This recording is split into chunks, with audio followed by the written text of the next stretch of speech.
Sesto giorno del mese Munichion, del primo anno della 64esima Olimpiade, per ordine di Lisandro di Sparta, nostro valoroso poliarcete, in nostra presenza, e di voi confederati lacedemoni, secondo le condizioni di resa che abbiamo imposto alla città di Atene, ora ne inizieremo la demolizione delle mura.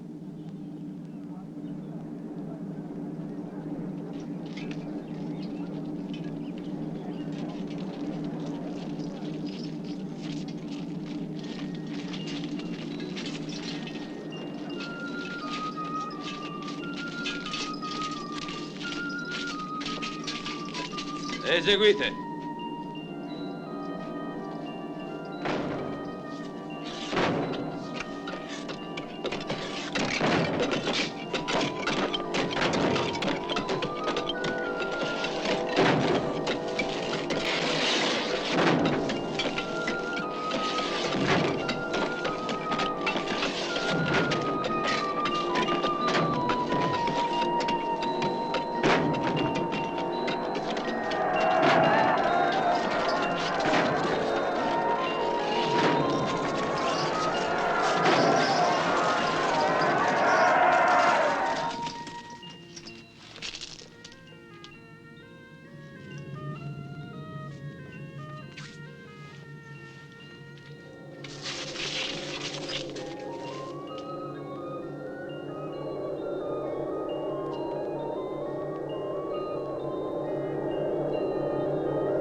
Ermete.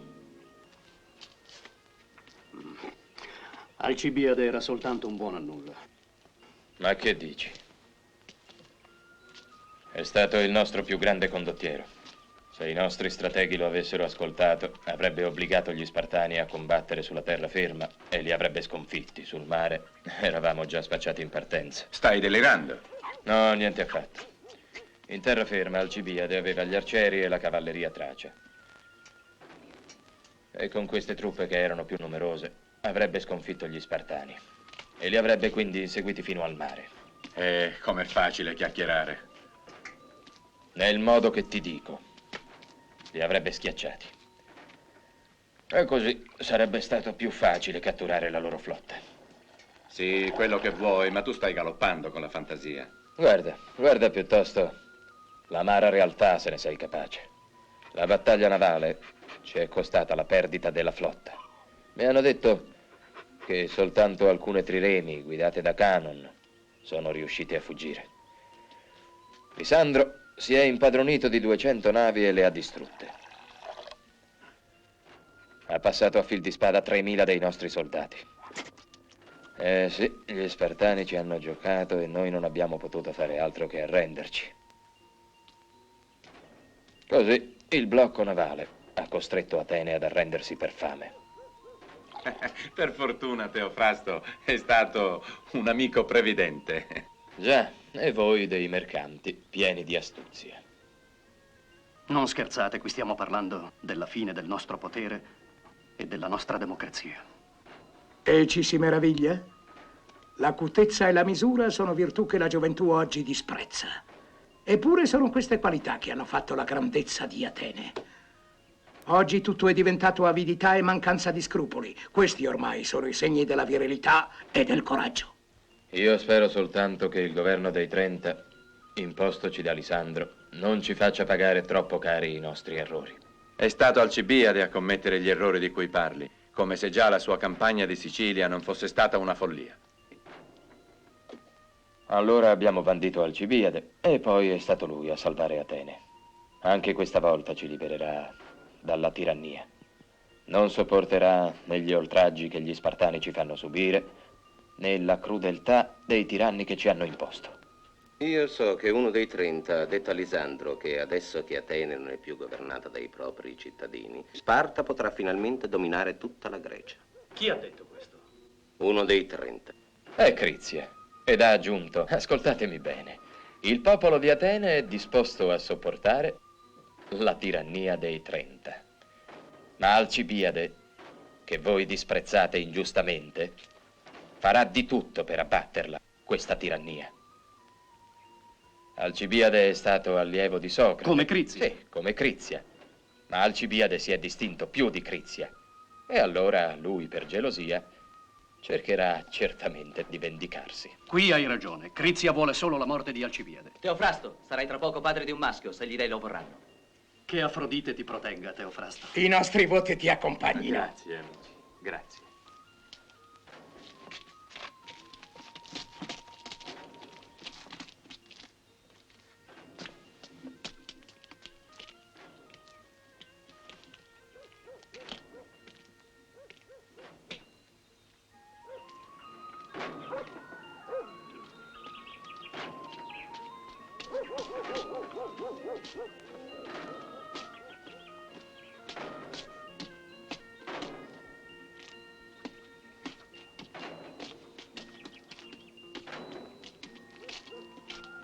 Ma non andiamo a casa di Focione? Io non vi seguo, sono stanco. Come vuoi.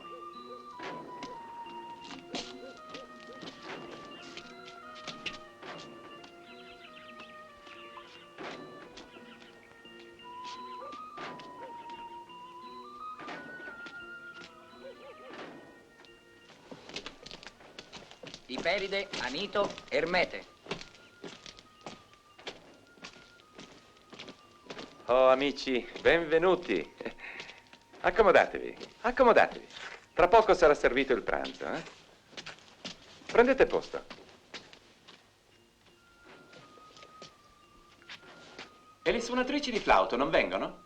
No, non vengono. Per ordine di Lisandro, tutte le suonatrici di flauto sono state radunate davanti alle mura per celebrarne la demolizione. È quello che stanno facendo ora gli Spartani. E questa bella festa non è finita? No. Ma le manderanno? Sì, il corifeo te le invierà appena può. Le attenderemo per banchettare. La demolizione delle nostre mura non deve abbatterci. Vedrete che segnerà l'inizio di una nuova bellissima era. Ammiro il tuo ottimismo. Ma per ora i cittadini ateniesi si preoccupano molto di più dei loro intrighi piuttosto di un qualsiasi grande avvenire e approfittano della disfatta per regolare tutti i vecchi conti. È così. Tutti dicono che i 30 hanno già ricevuto centinaia di denunce. La nostra città, d'altronde, è sempre stata una città di spioni. Qui è una professione lucrosa e facile. Ne abbiamo in abbondanza di esempi da citare. E sarebbe terribilmente monotono elencarli tutti. Soprattutto è l'invidia che spinge i nostri concittadini a distruggersi l'un l'altro. Gli ateniesi, come vedete, che si pretendono saggi, non sono che dei grandissimi cialtroni. Adesso esageri. Oggi abbiamo buone ragioni di sperare, non credi? Ma che vuoi dire? Voglio dire che in un certo qual modo gli Spartani ci proteggono. Quando Lisandro ha chiesto al Consiglio dei Confederati cosa si doveva fare di Atene sconfitta, un tebano ha proposto che fosse rasa al suolo e che divenisse terra da pascolo. E noi venduti come schiavi. Tutta l'assemblea ha approvato questa proposta, ma non si sono messi d'accordo sul metodo migliore da adottare. Ne è seguita una gran discussione fino al banchetto in onore del capo vittorioso. Tutti si sono messi a tavola e la decisione è stata rimandata più tardi. Alla fine del banchetto, un cantore focese, accompagnandosi con la lira, ha intonato il coro dell'Elettra di Euripide e tutti i convitati, entusiasti, hanno dimenticato la precedente decisione. Come avevano potuto pensare, anche per un solo istante, di perpetrare un crimine così abominevole come la distruzione di una città tanto famosa, madre di sì grandi artisti? Se quell'assemblea fosse stato un consiglio ateniese, avrebbe preteso la condanna a morte di Euripide. Invece di sentire dell'ammirazione, avrebbe avuto invidia. Perciò dobbiamo bere alla salute degli Spartani. Che il pranzo sia servito. Ebbene, in ogni modo, ho sentito dire che gli Spartani faranno domani una distribuzione di vettovaglia. Distribuiscono i viveri! I viveri! Ecco che qualcuno chiuda la bocca a questa cornacchia. Sempre sileno! Pulcioso! Canaglia! Socrate, ti hanno trattato da pulcioso. Non sono mica vestito da principe. E hai la faccia da sileno. Ah, è vero. E ho la pancia. Dovrei mettermi a danzare per conservare la linea. Ma insomma, il primo venuto te le dà e tu non lo trascini davanti ai tribunali. Che vuoi? Se ricevo un calcio da un asino non posso arrabbiarmi. È difficile trascinare gli asini in giudizio. Se mi aveste dato retta e ricordaste che sono tanti anni che vi spingo a prendere coscienza, sapreste che c'è un solo bene, la conoscenza, e un solo male, la presunzione di sapere. È bene avere idee su quanto si conosce. Ma voi ateniesi avete solo opinioni su tutte le cose. Per orgoglio, per debolezza, parlate sempre di cose che non conoscete, o di cose che conoscete male. Mascalzoni. Ma lascia, Critone. Teniamo conto di tutte le opinioni, anche se siamo in disaccordo con esse. Ciò che mi importa è di essere d'accordo con me stesso e cercare di non fare mai il contrario di ciò che penso. E che cosa pensi? Che cosa sai di più di quanto non sappiano gli altri? Che cosa so più degli altri? So di non sapere niente. Ma guarda questi cialtroni, che vogliono rifare il mondo spaccando i capelli in quattro.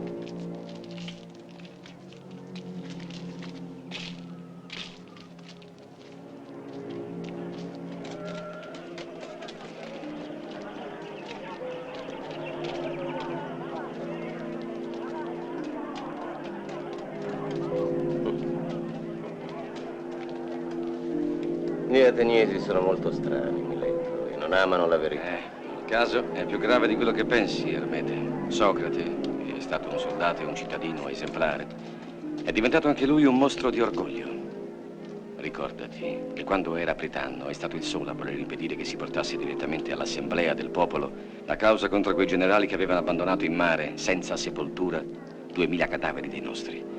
Ma per giudicare questo crimine orrendo, Socrate voleva non so cosa, interpretando la legge a modo suo. Me ne ricordo. Tra quei generali c'era un figlio di Pericle e di Aspasia. Erano rientrati in porto da trionfatori come se avessero riportato una grande vittoria. Sì, ma l'indomani molti ateniesi si sono ritrovati in lutto.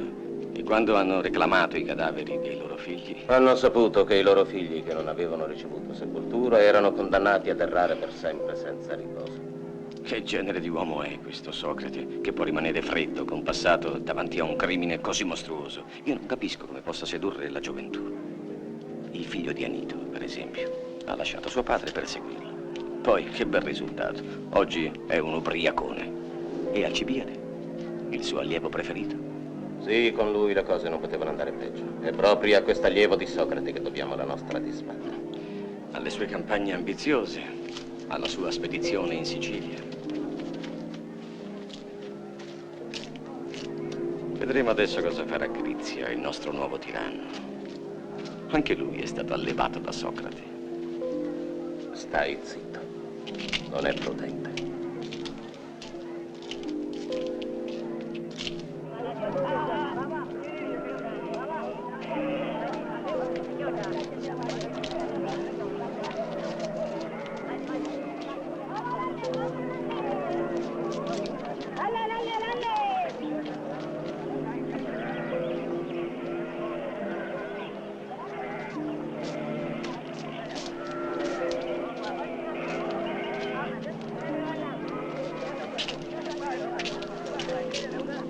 dovresti comprare qualche altra cosa da mangiare per la tua famiglia? Ah, sì, è vero, sì. È 2 giorni che giro per la città e ho completamente dimenticato che ero uscito di casa per comprare il pane. È vero che non c'era niente in vendita e gli avvenimenti poi mi hanno completamente turbato. Cosa potrei prendere? Ah, dammi quel polpo, sembra bello.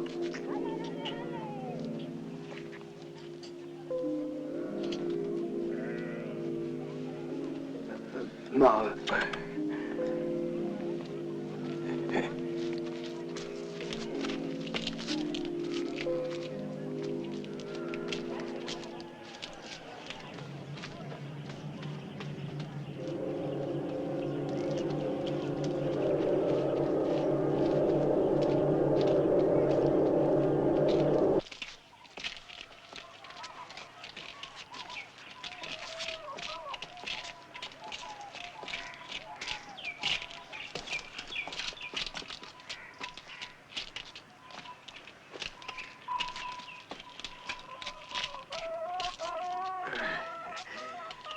A presto, Critone. A presto voi altri. Arrivederci.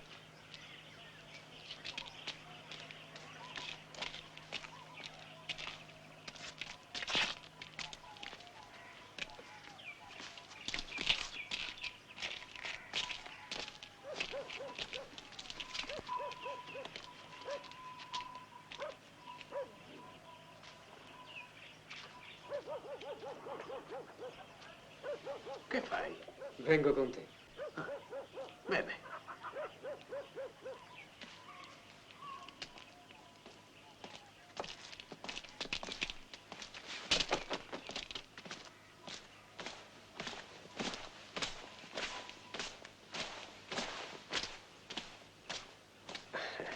Ti ho portato da mangiare.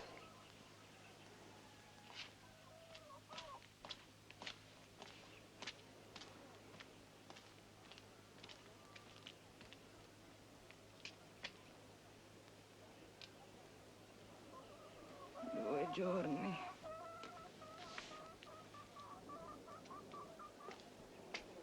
Due giorni d'angoscia.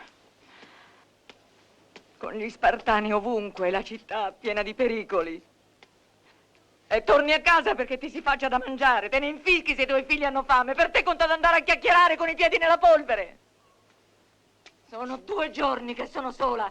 2 giorni senza avere quasi nulla da mangiare. Pensi forse che si possano mangiare le tue parole? Ascolta, Santippe. I tuoi discorsi li conosco a memoria. Ma come, se non mi lasci mai parlare? Atene, la sua città è vinta, gli ateniesi si fanno massacrare e lui va passeggiando con dei fannulloni, dei cialtroncelli che l'ascoltano. Su via, Santippe. Hai annoiato tutti con i tuoi discorsi e invece di schernire la pretesa ignoranza della gente faresti meglio ad osservarti. Ma guardati, guardatelo questo pulcioso! Adesso che Atene è vinta avrai finalmente il pretesto per non andare più alle assemblee e guadagnerai così il pane per la tua famiglia. Parlare per parlare, fatti almeno pagare da quelli che ti ascoltano, fai come Ippia. Fatti richiedere dai figli di papà, quelli sono abbastanza stupidi per darti denaro. Ma io non so nulla, Santippe. E questa conoscenza non si vende. La conoscenza, ma il pane, quello si compra. E credi che si possa vivere solo di queste croste?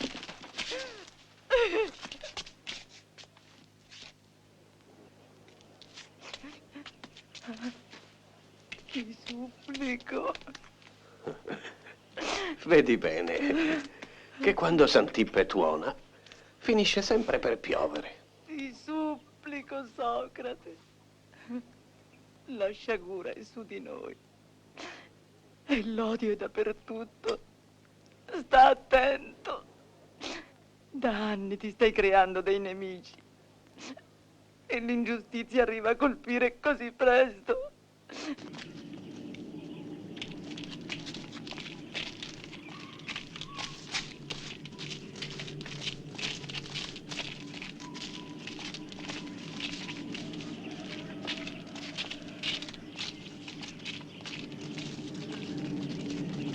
Che fate? Voi non avete il diritto di passare di qui. Andatevene!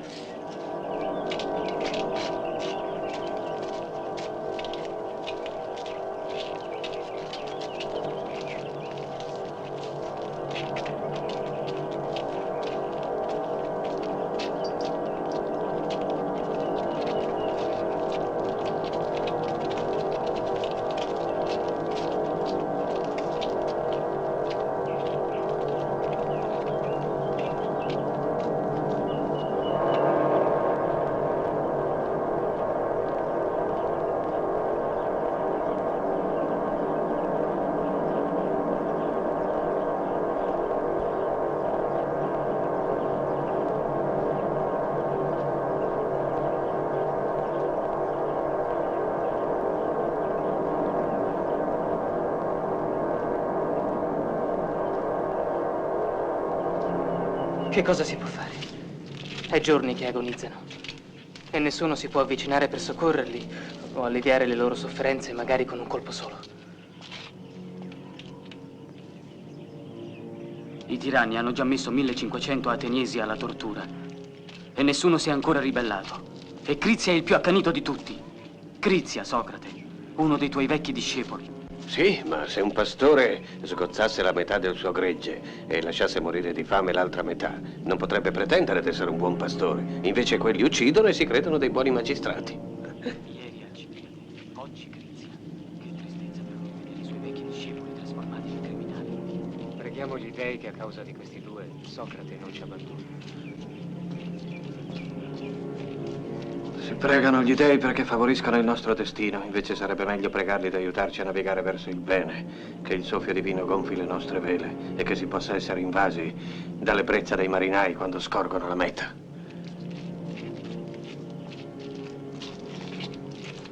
Perché? Perché Alcibiade e Crizia non hanno coltivato la ragione? Perché non hanno fatto il silenzio in loro stessi per udire ciò che gli dei gli ispiravano?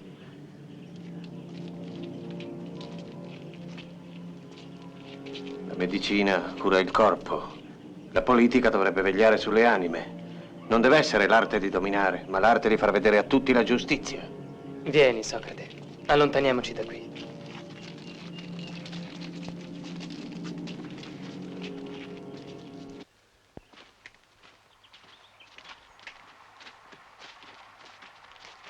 Fermiamoci qui a prendere il fresco.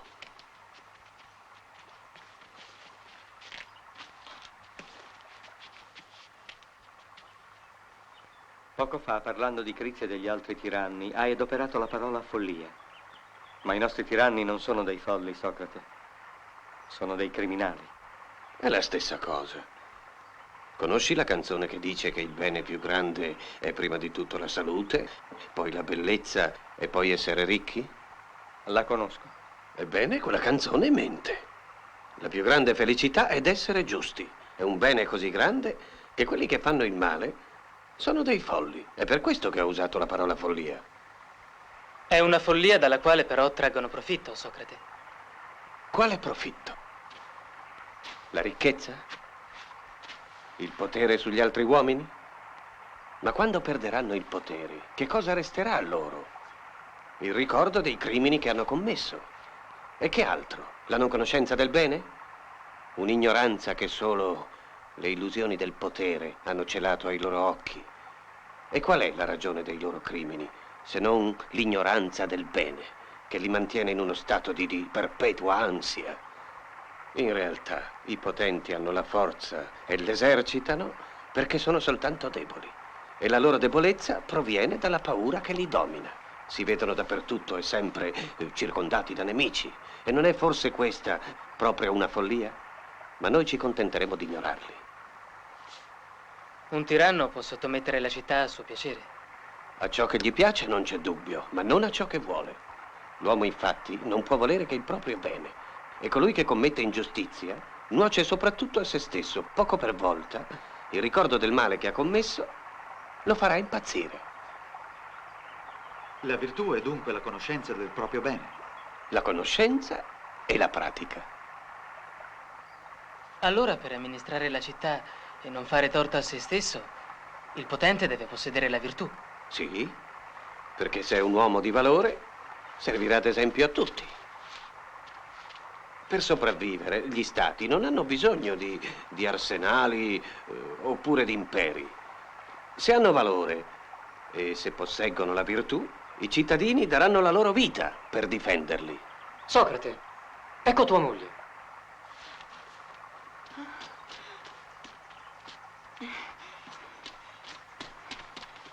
Sono 2 ore che ti cerco e tu te ne stai qui a dire belle frasi del tutto inutili. E cosa c'è, cara mia? Perché mi cerchi con tanta ansia? Sei convocato al Tolos da Crizia in persona. Cosa vogliono da te? No, non ti preoccupare, lo vedremo. Mentre tu chiacchieri, gli altri agiscono. Perché? Che fanno?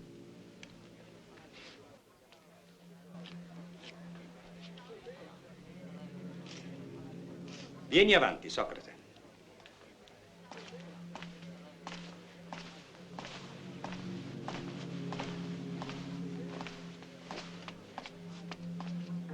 Ti accusiamo di violare la legge che proibisce l'insegnamento dei cavilli oratori. Ma io sono deciso ad obbedire alle leggi, a questa come alle altre. E per meglio sottomettermici, vorrei che tu mi spiegassi cosa intendi per cavilli oratori. Vuoi dire che insegno l'arte di convincere con furberia o la ricerca naturale della verità? Perché mi poni questa domanda dato che già conosci la risposta? Ti sbagli. Ti pongo la domanda perché cerco la verità, per te come per me. Infatti, se pensi che io, Socrate, utilizzo la parola della lingua greca per assicurarmi un qualsiasi potere sugli altri uomini, allora in questo caso approvo la tua interdizione. Ma non sai forse che io mi limito ad obbligare gli altri a pensare facendo loro delle domande e che il dialogo che ne scaturisce non ha altro scopo che creare la comprensione. Poco importa cosa so, ci contentiamo di darti un ordine molto chiaro. Non rivolgerti mai più ai giovani. Bene, ma perché io possa rispettare quest'ordine il più fedelmente possibile, dimmi, Callicle, secondo te, fino a quale età gli uomini sono giovani? Quelli che non hanno compiuto i 30 anni. Dunque, se devo comprare delle olive da un mercante che ha meno di 30 anni, non posso chiedergli il prezzo. Non scherzare con noi, Socrate. Ci hai capito benissimo. Vedo che volete impedirmi di parlare della giustizia. Rispetta i guardiani del gregge, se vuoi che le pecore stiano in pace.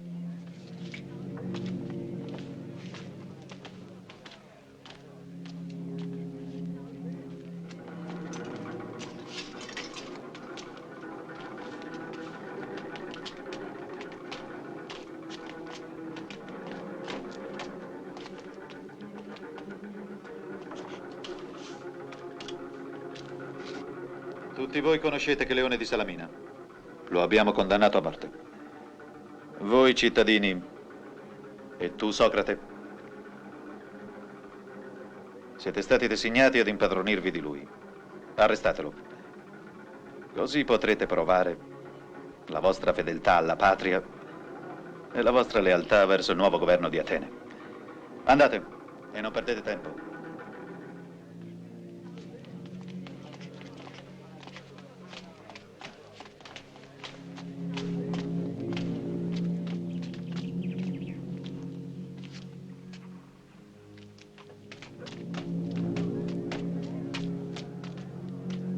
E pensare che ammiravo Crizie. Ora mi vergogno di averlo ammirato. Diventerai un misantropo. Ma guarda a che punto siamo. Odio questi tiranni con tutta l'anima. Li odi, ma sei pronto ad ubbidirli perché hai paura. Io non ho odio per loro, ma non eseguirò i loro ordini. Me ne torno a casa. Ma è una follia, Socrate. A volte bisogna saper essere folli.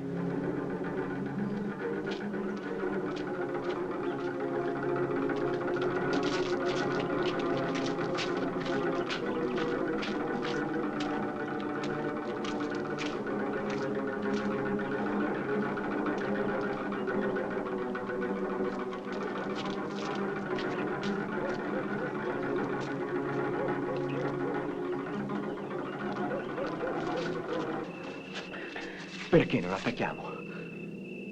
Per fortuna hanno demolito le mura di Atene. Aspettiamo il segnale. Trasibolo vuole che ci impadroniamo dei posti di guardia. Sono spartani che li presidiano, non confederati, questo lo sai. Sì, lo so. In ogni modo non temo la morte, è meglio morire per Atene che vivere in esilio. Se i tebani non ci avessero accolto come hanno fatto, non saremmo qui stasera.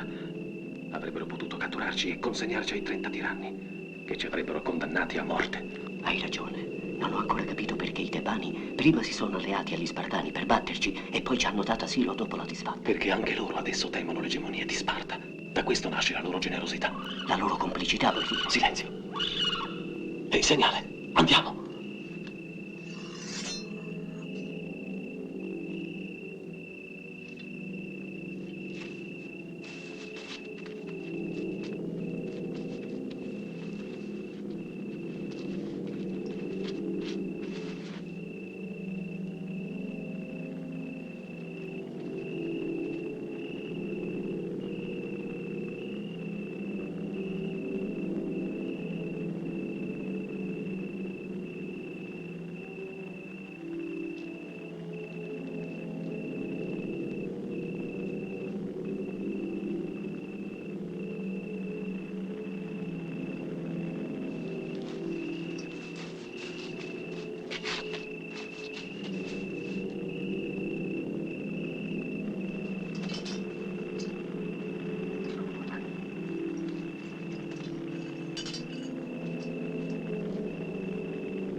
Vedi qualcosa?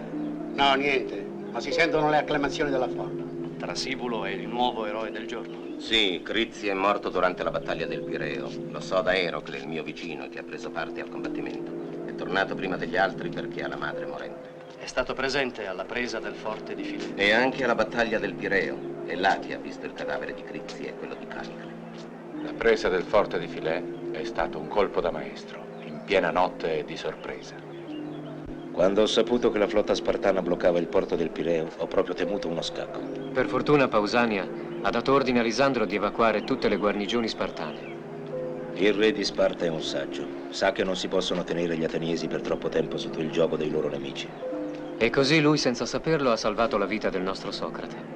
Se non avesse dato quest'ordine e se Trasibulo non avesse attaccato quella notte, Crizia avrebbe messo a morte Socrate perché si era rifiutato d'ubbidire ai suoi ordini. Eccoli, arrivano. Vieni, andiamo.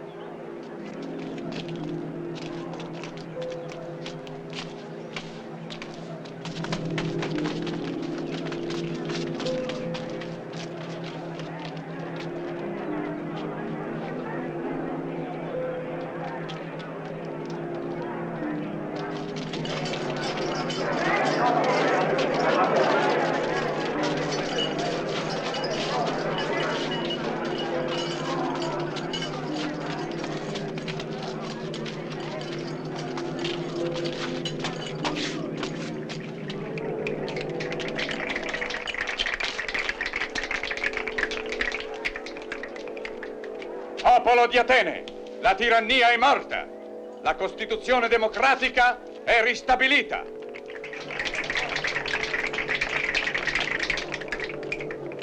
Sorveglieremo tutti insieme affinché ogni cittadino di Atene rispetti la legge.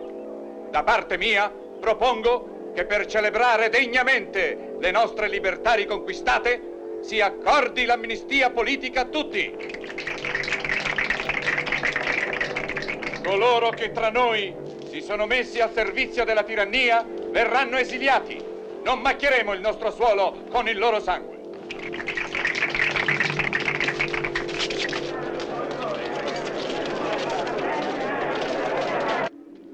Guarda come sono felici. Finalmente riabbiamo le nostre leggi. Ma dove vanno? Al Pritaneo. Sono i Pritani eletti nelle diverse tribù. O, per meglio dire, i diversi demo di Atene.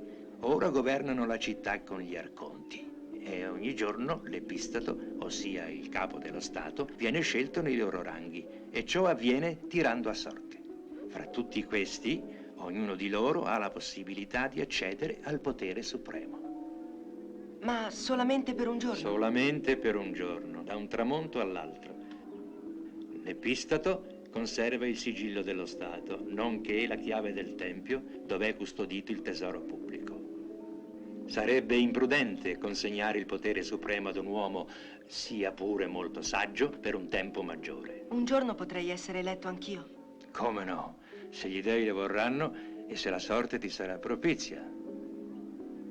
Può anche darsi, se darai prove di valore, che nella tua vecchiaia, come altri illustri cittadini, tu sia accolto al Pritaneo, senza assolutamente altra preoccupazione che quella di insegnare ai fanciulli il rispetto e l'amore per le nostre tradizioni.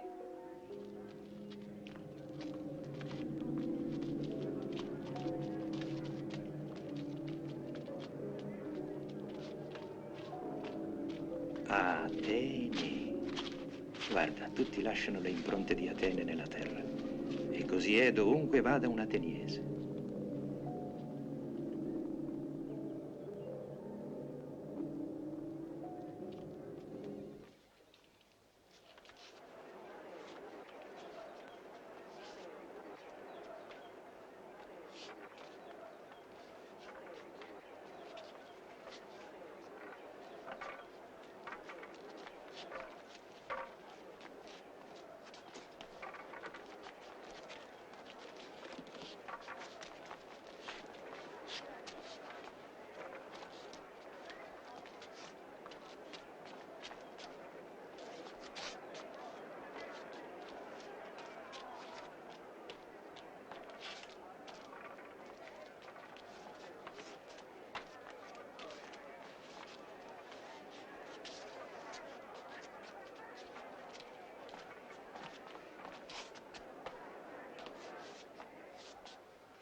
Dracone.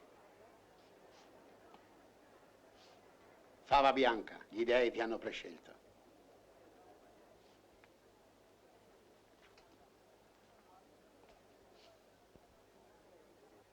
Alceo. Fava nera. I cittadini vedranno quanto io fossi pazzo, ben lo vedranno, quando sopravverranno i fatti. Giù dalla nuvola cade la neve e la grandine affuria, e dalla scintillante folgore il tuono scoppia. Così nella città la rovina provien dai potenti e il popol diviene schiavo di uno solo per la propria stoltezza. È difficile dopo frenare un uomo che è stato troppo esaltato, perciò conviene sin d'ora avere... Socrate, stai a sentire. Ti ricordi di Aristofane? Aspetta. E voi altri, venite, ci divertiremo. Ti ricordi la commedia che ha scritto su di te? Te la recito. O Trinità Santa, o nembi, o vuoto, e tu, lingua mia capace, Trinità Santa, che con il tuo turbine hai scacciato il debole Zeus, ascolta la mia preghiera, ti adoro! Zeus l'Olimpico non è forse più il re degli dei? Tu non esiste nemmeno. E chi fa piovere? Tu. Le nuvole. Hai forse mai visto piovere con il bel tempo? E chi spinge le nuvole nel cielo se non il divino Zeus? Un turbine, ti dico. Un vasto turbine. Ma dimmi, che vuoi in verità da me? Vorrei io, Socrate, che tu mi insegnassi il modo di sbarazzarmi dei miei creditori. Ora io sono il creditore. Socrate, rendimi il mio denaro. Mio povero amico, devi aver sbattuto la testa, ti ripeti invano. Mi ripeto? Tu? Sì, ti ripeti. Ma rispondi alla mia domanda. Quando piove, cade ogni volta dell'acqua nuova o è sempre la stessa acqua che il sole ha ripompato? Io me ne infischio. Avanti, restituiscimi il denaro. Ma come? Vorresti il tuo denaro mentre ignori tutto delle cose celesti? Pagami almeno gli interessi, chiedo solo questo. Tu, gli interessi. Ma che razza di roba è? È il denaro che si aggiunge all'altro in proporzione al tempo che passa.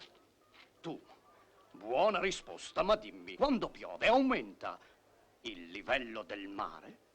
No, rimane sempre uguale a se stesso. Tu, il mare non aumenta di una goccia e tu vorresti far aumentare il tuo denaro? Blasfemo! Blasfemo! Che ne pensi, Socrate? L'attore è bravo, ma il suo Socrate non esiste. È vero. Dimenticavo che ti pretendi maestro di virtù. Ti sbagli. Esercito semplicemente lo stesso mestiere di mia madre, che era ostetrica. Però non sono dei bambini che faccio nascere, ma la verità. E questo grazie ad un'arte che io e qualche dio conosciamo. Lo vedete? Ci porta dei nuovi dei. No, credo semplicemente ad una mia voce interiore, come voi credete ai presagi degli uccelli. Gli ateniesi sono i figli della terra. Se il destino li ha colpiti, è perché proprio i chiacchieroni come te li hanno sviati dalle loro tradizioni. E per questo... Lasciatelo!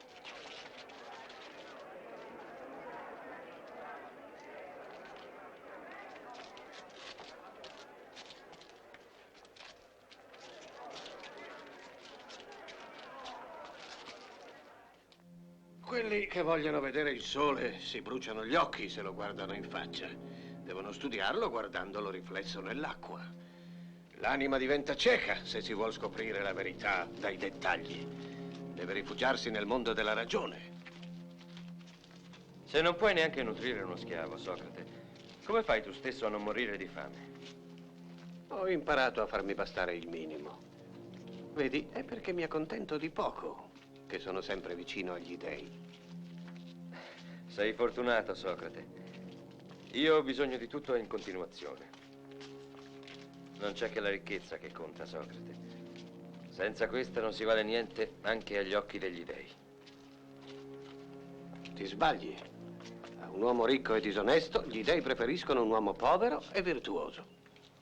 Se basta essere poveri per possedere la virtù, non c'è dubbio che tu ne sei un modello. Ma se tu non ti fai pagare dai tuoi allievi, non è forse per attirarli a te più sicuramente? Forse è pagato dagli Spartani. Quelli che loro non gradiscono li mandano qui da noi. Lasciatelo. Hanno trattato anche Omero da pazzo. Sono fedele alla nostra patria come chiunque altro tra noi. E tuttavia è stato Alcibiade, il tuo allievo preferito, che ci ha causato la disfatta. Alcibiade, il mutilatore delle erme, al quale tu hai insegnato il disprezzo delle tradizioni. No, gli ho semplicemente fatto capire che doveva saper riconoscere quel che la vita in continuazione ci porta di nuovo. E così vuoi parlare del suo tradimento e della nostra disfatta? E Crizia? Non ha detto come te che gli dei non sono che un'invenzione degli uomini politici? E Platone? L'altro dei tuoi allievi. L'ho sentito quel pivello proclamare proprio qui che finché i filosofi non saranno capi di Stato, o i capi di Stato filosofi, le cose ad Atene andranno di male in peggio. Tanto peggio se gli ignoranti ridono di noi. Ma dimmi, a chi vi rimettete per dirigere gli affari di Stato? Ai cittadini. E come si scelgono i cittadini che diventeranno i capi della città? Tirando a sorte? Con delle fave? Lo sai bene. Dirigere gli affari di Stato non è forse cosa molto difficile? Sì. Se tu dovessi intraprendere un viaggio per mare, sceglieresti un pilota tirandolo a sorte? No. E il tuo calzolaio, il tuo maniscalco, il tuo medico, li sceglieresti tirando a sorte? No. Vedi dunque, non affideresti la tua vita ad un medico scelto dalla sorte, ma sei pronto tu, un buon cittadino, a mettere gli affari della città nelle mani di uno qualunque, forse un poveraccio. Ma ora hai ammesso che la politica è la più difficile delle scienze. Non sei dunque in contraddizione con te stesso? Siccome conosci tanto bene la politica, perché non ne fai tu stesso? Perché ho imparato al momento del processo dei generali che il posto di colui che combatte l'ingiustizia è in mezzo a tutti, nella massa e non negli incarichi pubblici. D'altra parte sono più utile se insegno la giusta pratica della politica ad un gran numero di cittadini, piuttosto che praticarla io stesso. Fai attenzione. Parli come quei filosofi stranieri che ci impestano con le loro dottrine. E ricordati che hanno condannato Protagora. È triste vedere che i tribunali di Atene si mettono al servizio della gelosia e della paura. Tu parli di giustizia, mentre gli altri parlano di patria. Dov'è dunque la tua patria, Socrate? Atene è la mia patria. L'ho dimostrato sul campo di battaglia. Ma seguito a credere che la terra è immensa e che molti altri popoli sono sparsi intorno al mare come le ranocchie al bordo d'uno stagno. La saggezza non è solo ateniese, o la forza spartana e la prudenza corinzia. Altri popoli posseggono queste virtù. Sono ateniese, ma sono anche un uomo, come tutti gli altri uomini della terra. Sta attento a quello che dici. Ti si può accusare di offendere i nostri dei e di disprezzare le nostre tradizioni. Le tradizioni hanno un senso solo se le possiamo valutare nel loro significato. Dobbiamo diffidare delle abitudini. Scelti a caso, per abitudine, i capi della nostra democrazia, quasi tutti ignoranti con la presunzione di sapere, possono essere facile preda del primo venuto e possono commettere ingiustizie. Ecco perché tutti i giorni possiamo misurare la forza della calunnia.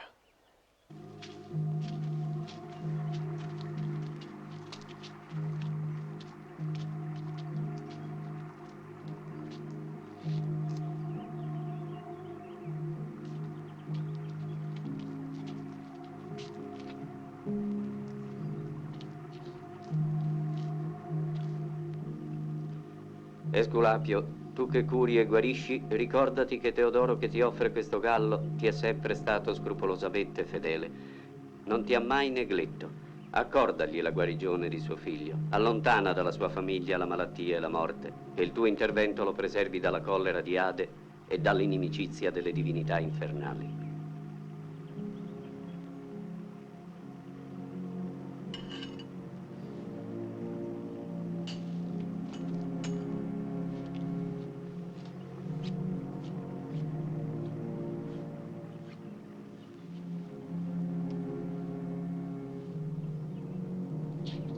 Senza dubbio, tutto ciò che l'uomo possiede gli viene dagli dèi. Ma mi domando se gli dèi hanno bisogno dei nostri doni.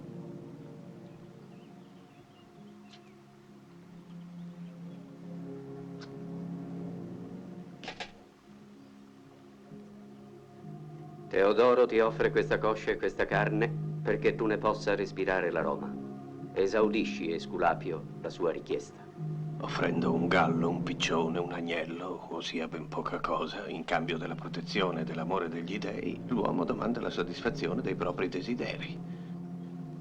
Vale a dire molto. Con un gallo sperano anche di essere risparmiati dalla morte. Li posso capire, Socrate. La morte è orribile e senza dubbio tanto più dolorosa della nascita. Può darsi, ma può essere anche che sia dolce se si avvicina alla verità. Siamo tutti mortali, Socrate. E uno di noi un giorno morirà. Se la morte sarà dolce e significherà liberazione, con gioia sacrificheremo un gallo a Esculapio. È promesso, Critone. Intanto io credo che la morte sia una liberazione. Se non ne posso avere la certezza mentre abito il mio corpo, delle due cose una. O la conoscenza mi è interdetta, oppure l'avrò solo con la morte. E tu sai quanto sono curioso. Che io muoia, Esculapio, circondato dai miei amici, penetrato nella speranza di trovare nell'aldilà il riposo della conoscenza.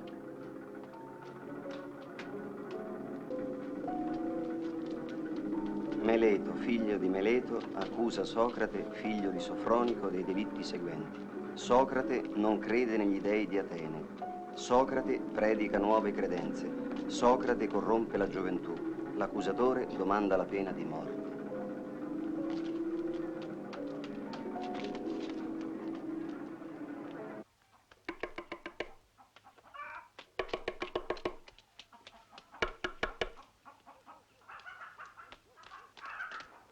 Socrate!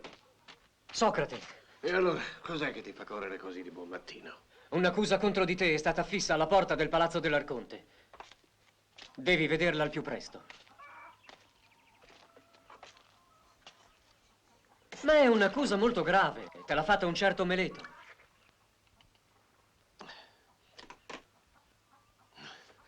Siediti. Guardate Socrate.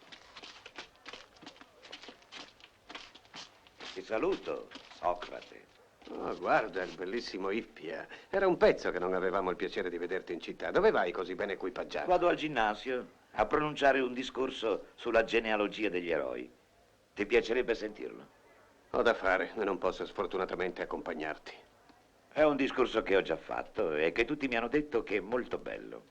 Mi farebbe piacere avere anche la tua opinione. Hai detto molto bello. Sai dunque cos'è la bellezza? Ah, ma certamente. E saresti capace di spiegarmelo? Facilissimo. Una bella vergine. Socrate, ecco che cos'è bello. Una buona risposta. Ma dimmi, Ippia, si può dire che una bella giumenta è bella? Sì, al mio paese ci sono giumente di gran bellezza. E una bella pentola, Ippia, si può dire che è una bella cosa? Non capisco, mio caro Socrate, che tu ti possa servire di un oggetto così prosaico per parlare di cose così elevate. Ah, che vuoi farci? Sono soltanto un buzzurro. In ogni modo devi ammettere anche tu che una bella pentola è bella. Sì, può darsi. Però la più bella delle pentole a confronto di una bella vergine è brutta. Come la più bella delle vergini sarà brutta se si confronta ad un dio, non è questo che dici? Esattamente. Eppure mi hai detto prima una bella vergine, ecco che cos'è bello. E adesso mi dici che se si confronta ad un dio è brutta, ma non può essere bella e brutta allo stesso tempo. Vedi, non mi dici ancora che cos'è la bellezza. Te lo spiegherò un altro giorno, quando vorrai. Ti saluto.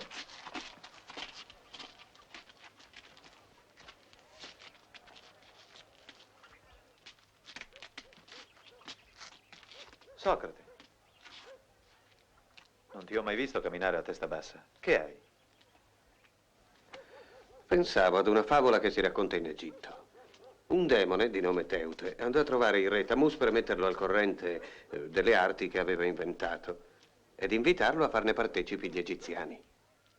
Gli parlò della numerazione, del calcolo, della geometria, dell'astronomia, del tric-trac e dei dadi e poi arrivò alla scrittura. La pratica della scrittura, disse il demone, svilupperà la conoscenza e rinforzerà la memoria dei tuoi sudditi. Questa è la mia più bella invenzione ed essa vi porterà alla scienza. Benissimo, disse il re, ma se tu, Teute, sei capace di creare delle nuove arti, Io sono capace di prevedere cosa succederà se si praticassero. Posso dunque dirti che la scrittura darà un risultato completamente diverso da quello che immagini. Gli uomini, confidando nella scrittura, non ricercheranno più i loro ricordi nel profondo di loro stessi, tralasceranno ad affidarsi alla memoria e perderanno così molto del loro sapere. Invece di cercare di esprimersi con pena e calore, citeranno dei testi con eleganza. Ma cosa si potrà rispondere a delle citazioni?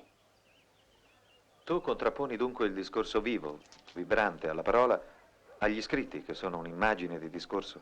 È proprio così. Si potrebbe credere che gli scritti parlino intelligentemente, ma prova a interrogarli, non faranno che ripetersi. Scritti, i discorsi passano indifferentemente da una mano all'altra, senza saper distinguere il più sprovveduto da uno intelligente. E se gli scritti attaccano, se ti accusano ingiustamente, non puoi in nessun modo far loro intendere ragione. Ma perché tutti questi pensieri, Socrate?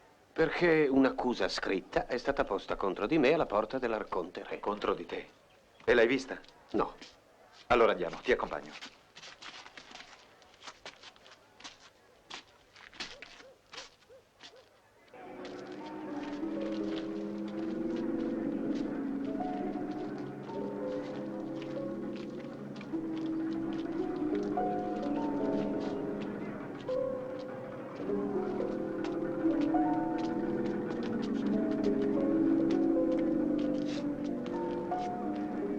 Che vieni a fare qui, Socrate?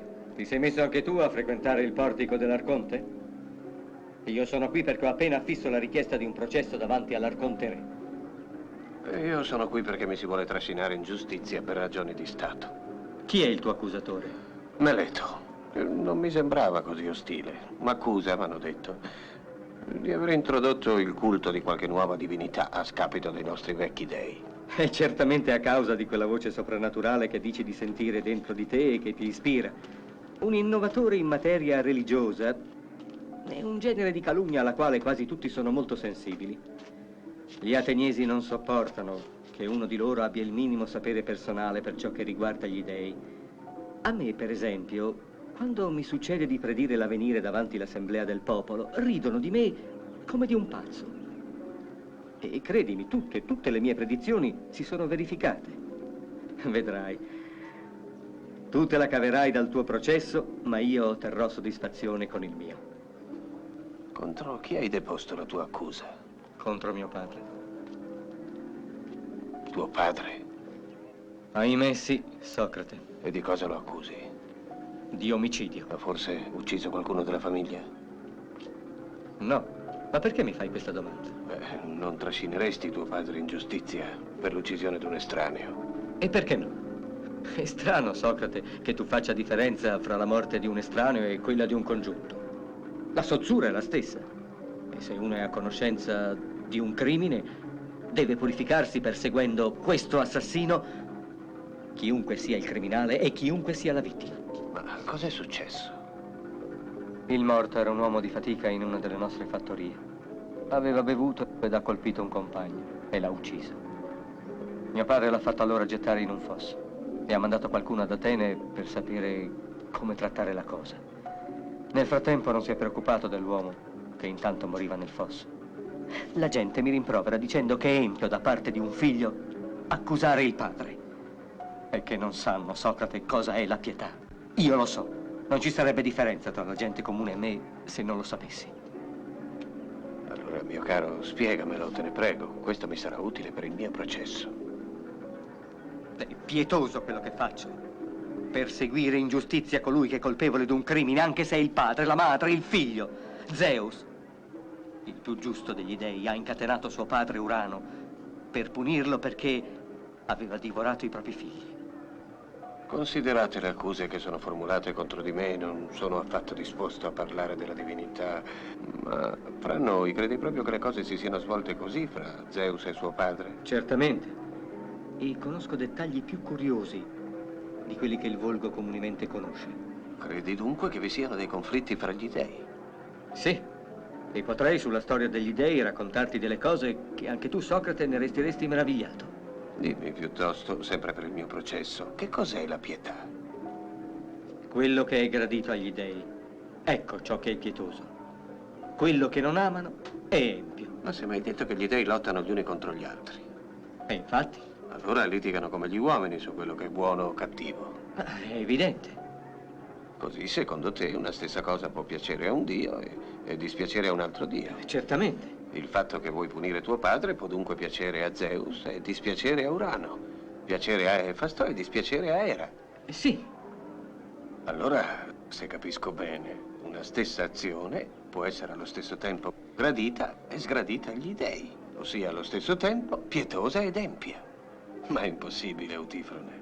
Ti supplico, dimmi che cos'è la pietà. Un'altra volta, Socrate. Ho da fare e ti saluto. E adesso occupiamoci del nostro processo.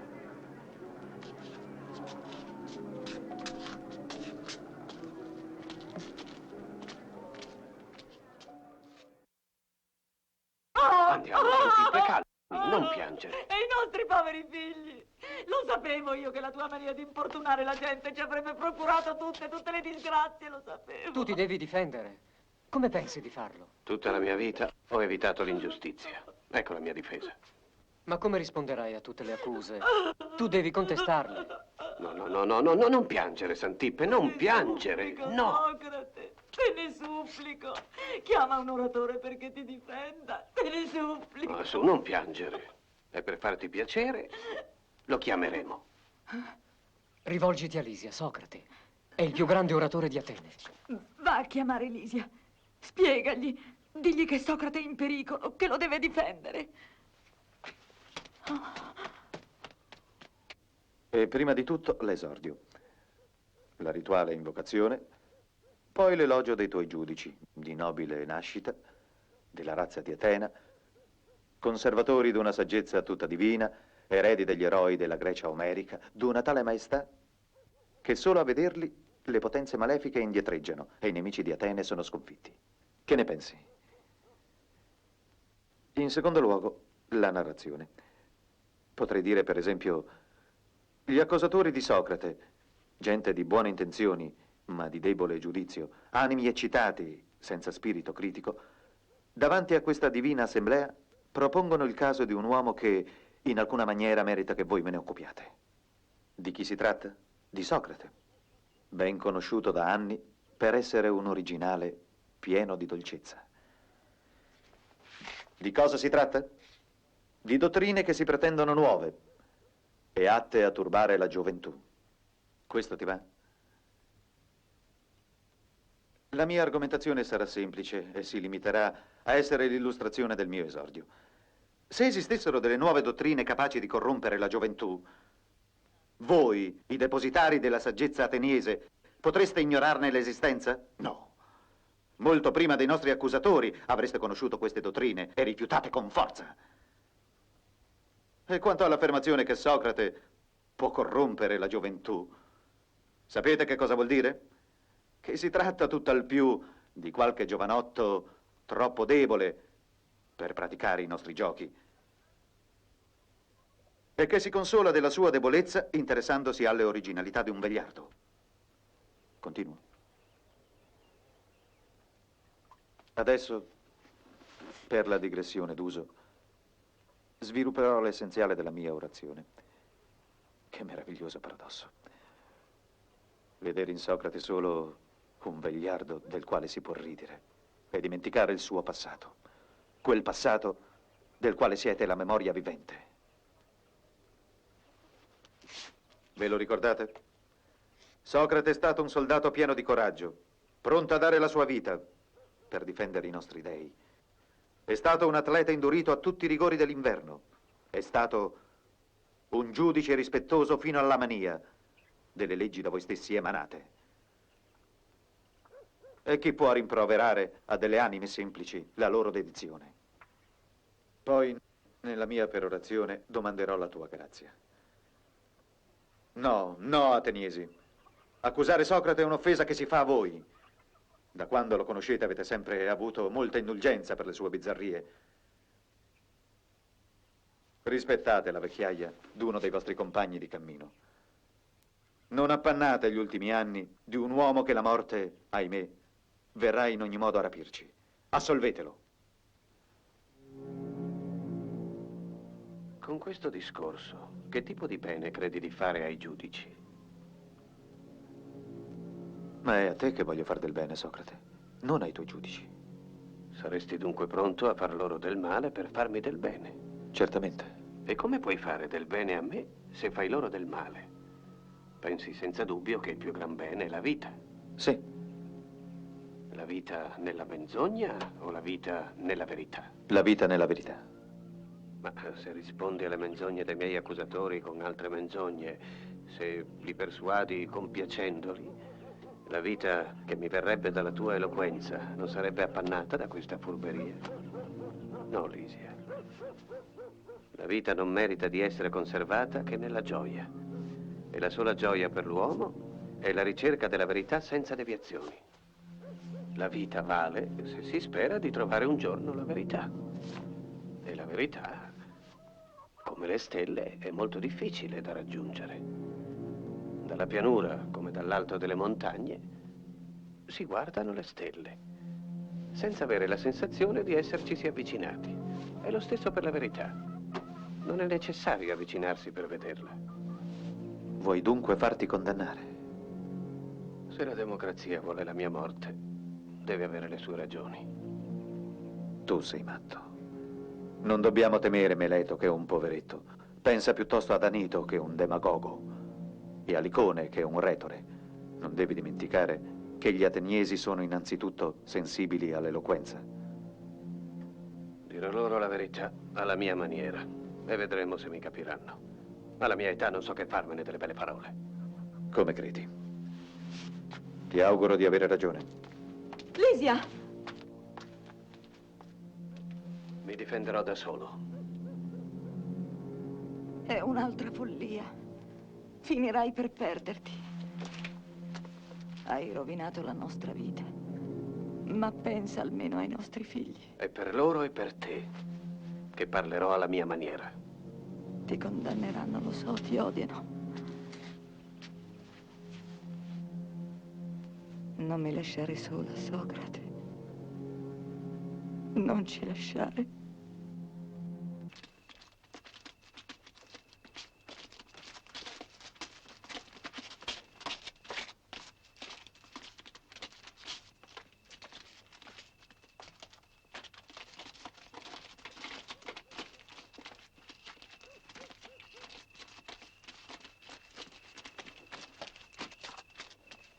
(993) 994 995 996 997 998 999 1000.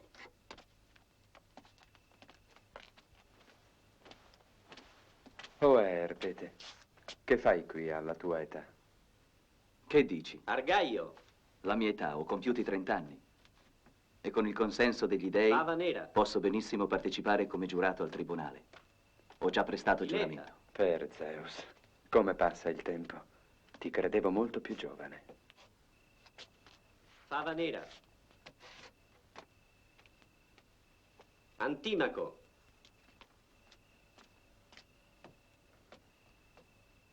Fava nera. Pittaco.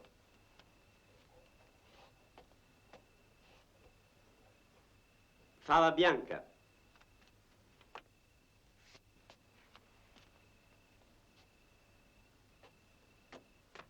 E festione. Hai visto i bastoni? Questa volta il nostro demo porta il colore rosso. È il colore che mi porta fortuna. Fava nera. Sa niente del processo del quale saremo giurati? Nulla assolutamente. Come d'uso non lo sapremo che al momento di prendere posto. Oggi gli dei ci sembrano Fava contrari. nera. Quanti esclusi? Se è così anche negli altri demo non arriveremo mai al numero di 501 giudici. Non ti preoccupare. Non c'è esempio che ciò sia mai Fava avvenuto. nera. Ci metteremo forse più tempo che d'abitudine, ma il Poligrafo. numero legale viene sempre raggiunto. Fava bianca.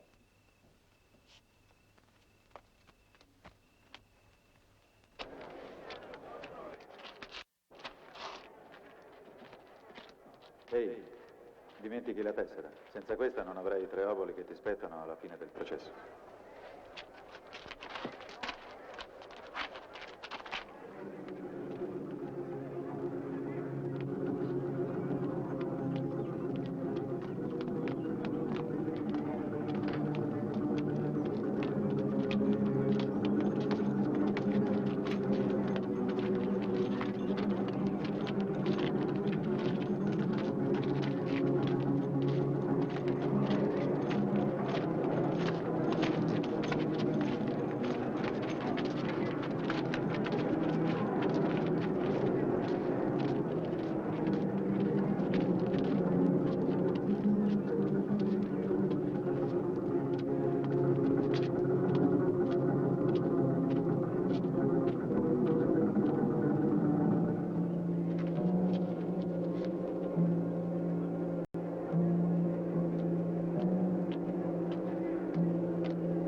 O Atena, figlia di Zeus, madre della saggezza, della guerra e delle arti, tu che ci hai donato l'olivo e l'uso del timone, ricordati dei sacrifici che ti abbiamo offerto. Che la tua sentenza ci ispiri, che la tua egida ci protegga.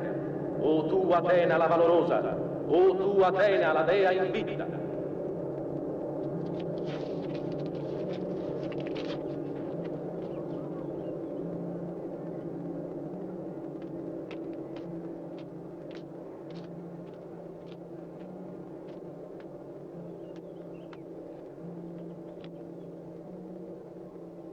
Voi che siete stati scelti dalla sorte con il benvolere degli dei, sappiate che dovete dare la vostra sentenza in occasione di questo processo intentato da Meleto, appoggiato da Anito e da Licone contro Socrate.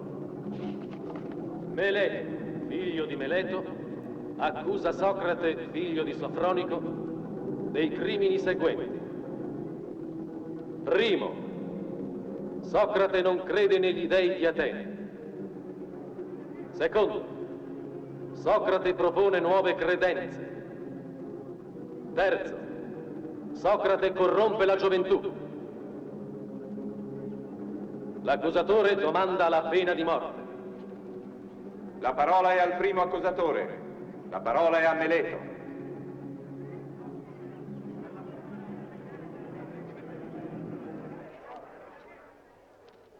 Io non sono stato spinto da interessi personali venendo davanti a questo tribunale per accusare il nostro concittadino Socrate del crimine di impietà. È per l'amore di Atene.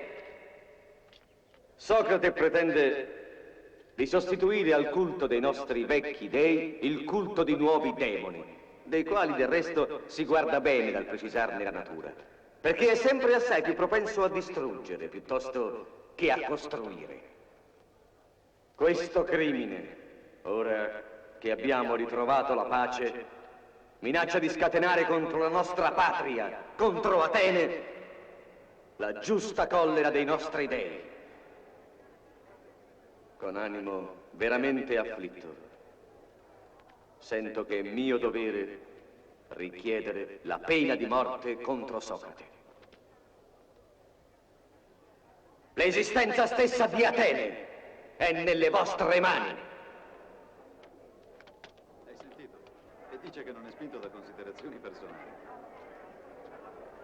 La parola è ad Anito.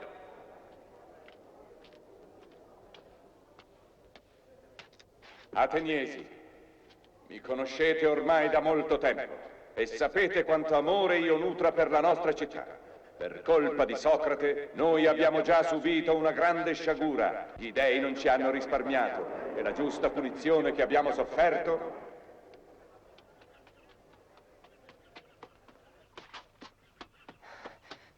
Vengo dall'Agorà. Meleto ha fatto un brutto discorso, la gente non lo prendeva sul serio. Ed è per questo che vi dico, ateniesi, nessuno deve qui dettare la vostra condotta.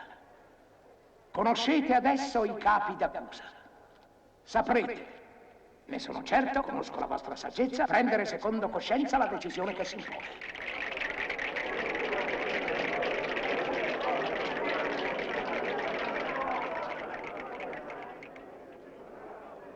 Abbiamo sentito gli accusatori. La parola è adesso all'accusato. La parola è a Socrate.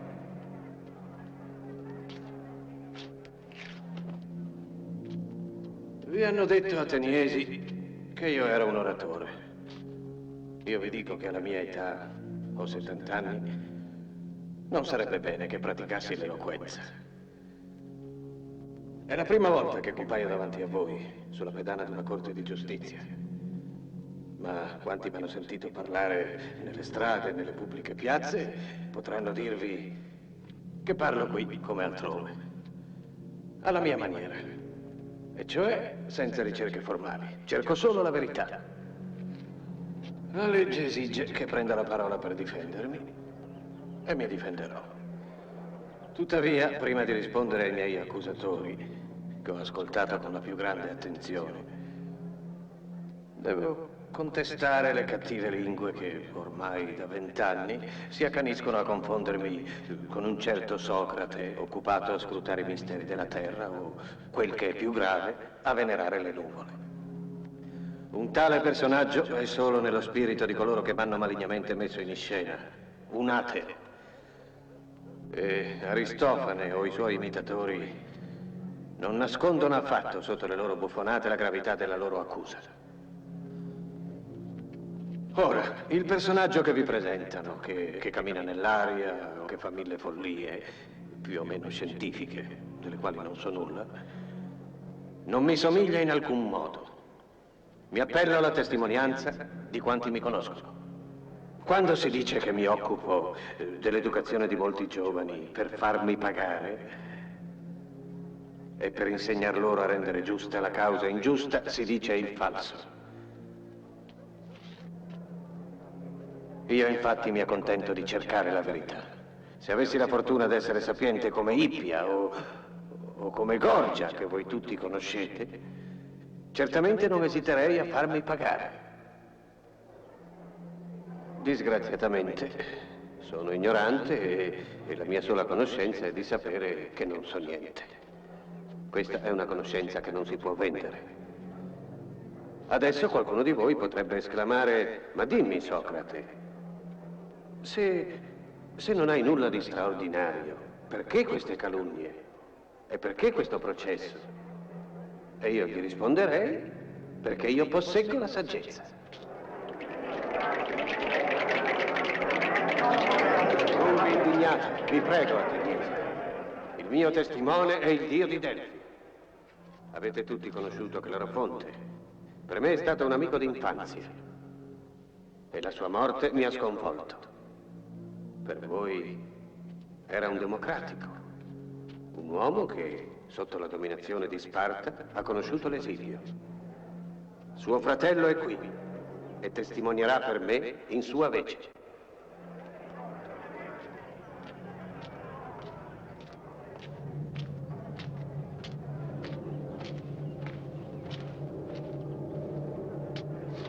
A Delfi, mio fratello Clerofonte domandò alla Pizia se vi era al mondo qualcuno più saggio di Socrate.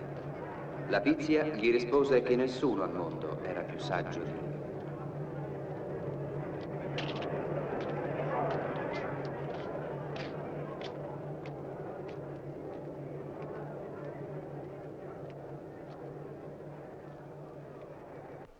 Questa risposta dell'oracolo mi stupì, poiché non avevo la coscienza di essere saggio. Tuttavia, siccome l'oracolo non poteva mentire, mi sono messo alla ricerca di tutti quelli che passavano per saggi. con la speranza di scoprire il senso della parola divina. Dopo aver interrogato un gran numero di uomini tra i più eminenti, ho capito improvvisamente cosa voleva dire l'oracolo. Io ero il più saggio perché quegli uomini politici, quei poeti, quegli artigiani avevano la presunzione di sapere non sapendo niente, mentre io, Socrate, avevo sempre avuto la coscienza della mia ignoranza. Mi sono fatto molti nemici, perché spesso sono i personaggi più potenti, quelli che hanno i maggiori difetti. Ma sono rimasto al servizio del Dio che mi obbliga a cercare la verità. Anche se questa ricerca mi ha rivelato che quanti pretendono di essere saggi in realtà non lo sono affatto. Adesso mi rivolgo a Meleto, questo cittadino esemplare, e vi dico che questo Meleto è colpevole, perché mi trascina in giudizio, facendo finta di interessarsi a cose delle quali non sa nulla. Rispondi alla mia domanda, Meleto. Non dai forse una grande importanza all'educazione della gioventù? Sì, certamente. Dato che pretendi che sono io, Socrate, a corrompere la gioventù, sai sicuramente chi la rende migliore. Ebbene, rispondi. Il tuo silenzio potrebbe far credere al tribunale che tu non ne sappia nulla. Dimmi, chi può rendere la gioventù migliore? Sono le leggi. E chi ha la miglior conoscenza delle leggi? Guarda attorno a te, Socrate. Sono i tuoi giudici. Tutti oppure qualcuno tra loro? Tutti. Bene, Zeus, è una buona notizia. E quelli laggiù che ci ascoltano, anche loro hanno una buona influenza sulla gioventù? Senza dubbio. E i membri del Consiglio? I membri del Consiglio, anche loro. Insomma, tutti gli ateniesi hanno una buona influenza sulla gioventù. Tutti salvo Socrate che invece la corrompe. È questo che vuoi dire? Sì, e con tutte le mie forze. Ah, che pover'uomo questo Socrate. Che orribile destino. E che grande felicità sarebbe se fosse vero che tutti nella città hanno una buona influenza sulla gioventù e che un solo uomo, questo Socrate, la corrompe. Hai dimostrato, Meleto, che non hai la minima conoscenza dei problemi per i quali mi hai trascinato in giudizio. Ma dimmi ancora, non è forse vero che i cattivi fanno sempre del male a chi li avvicina, mentre i buoni fanno loro sempre del bene? Ne convengo. E conosci qualcuno per caso che preferisca le cattive arti a quelle buone? Ah, no, sicuramente. Accusandomi di corrompere la gioventù, vale a dire accusandomi di renderla cattiva, pretendi che la corrompo volontariamente o involontariamente? Volontariamente, questo è più che sicuro. Come sarebbe a dire, Meleto? Tu sai che i cattivi fanno del male a quanti li avvicinano e pretendi che alla mia età io non lo sappia? Tu credi dunque che rendendo cattivi quelli che mi circondano, io non so di espormi al pericolo di essere maltrattato da loro? No. O non corrompo la gioventù, oppure se lo faccio è senza volerlo, e in questo caso la mia colpa involontaria non è di competenza di questo tribunale. Ben detto, Socrate, hai ragione. E anche immaginando che io corrompa la gioventù, come spieghi che questi giovani, oggi cresciuti, non siano qui a rimproverarmelo? Loro stessi, o almeno i loro padri, o i loro fratelli. Vedo Critone, padre di Critobulo, Adimante, padre di Platone, Lausania, padre di Antistene, e altri ancora. Perché non si scagliano contro di me? Perché non li hai chiamati a sostenere la tua accusa? Dici che corrompo la gioventù, incitando a non credere agli dei della città per seguire altre credenze. Pretendi che i miei dei non siano quelli della città o intendi dire che non credo a nessun dio? Affermo che non credi a nessun dio. A differenza degli altri uomini, non crederei dunque che la luna e il sole sono degli dei. Per Zeus, cittadini, egli non crede. Afferma che il sole è una pietra e che la luna è simile alla terra. Ma, mio povero Meleto, purtroppo tu mi confondi con Anassagora. E questa confusione non può piacere al tribunale che è assai meglio informato di te. Tutti sanno che sono i libri di Anassagora che abbondano di tali proposizioni. E non sarei forse ridicolo di appropriarmi di idee che non sono le mie? Ma per tornare alla domanda che ti ho posto, è forse vero che non credo a nessun Dio? Assolutamente vero. Dimmi, Meleto, è possibile credere alla realtà delle azioni umane senza credere alla realtà degli uomini? È possibile credere nell'equitazione, per esempio, senza credere all'esistenza dei cavalli? No? E ancora, si può credere alle manifestazioni di una potenza soprannaturale senza credere a questa stessa potenza? Si può credere agli atti degli dei senza credere agli dei? No, è impossibile. Ah, finalmente rispondi giusto. E allora ammetti che se credo alla manifestazione di una potenza soprannaturale, credo implicitamente all'esistenza di questa potenza. Cittadini ateniesi, l'accusa di Meleto non è basata che sulla calunnia.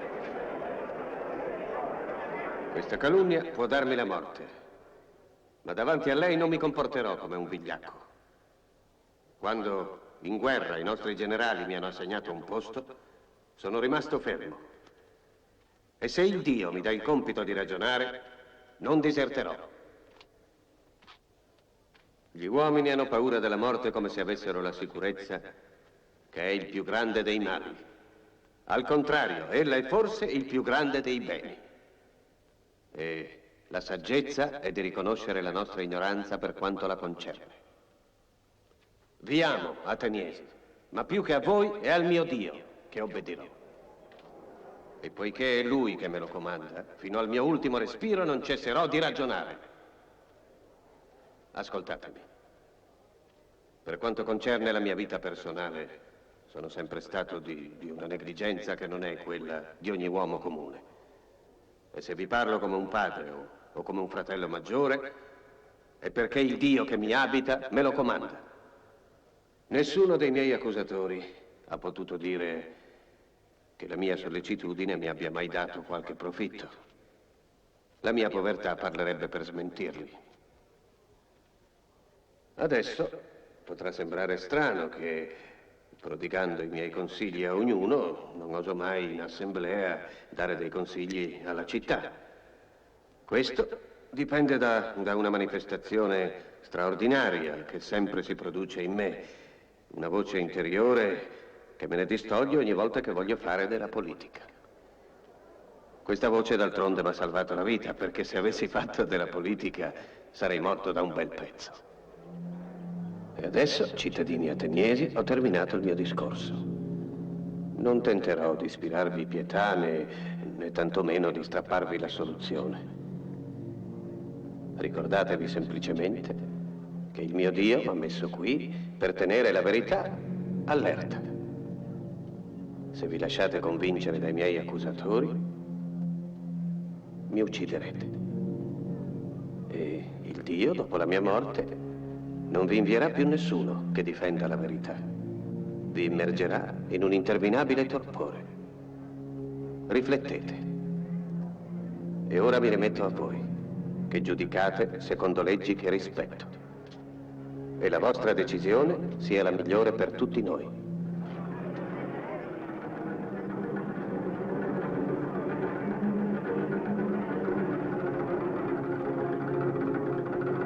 Si proceda adesso alla votazione.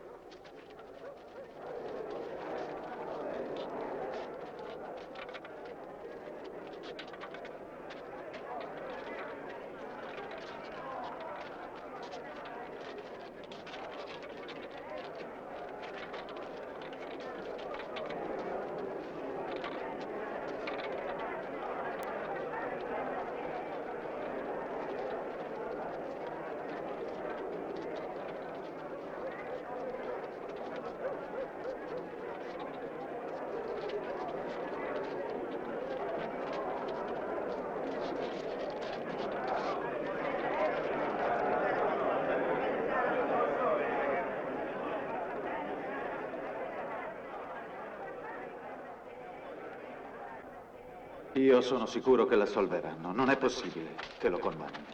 Io invece sono preoccupato. Purtroppo quella gente è quasi tutta sua nemica. Comunque sia, se è condannato, Socrate potrà sempre proporre la commutazione di pena in altra condanna. È la legge. Che può proporre? E chi lo sa. Egli è sempre imprevedibile. Sentiamo il risultato dello scrutinio.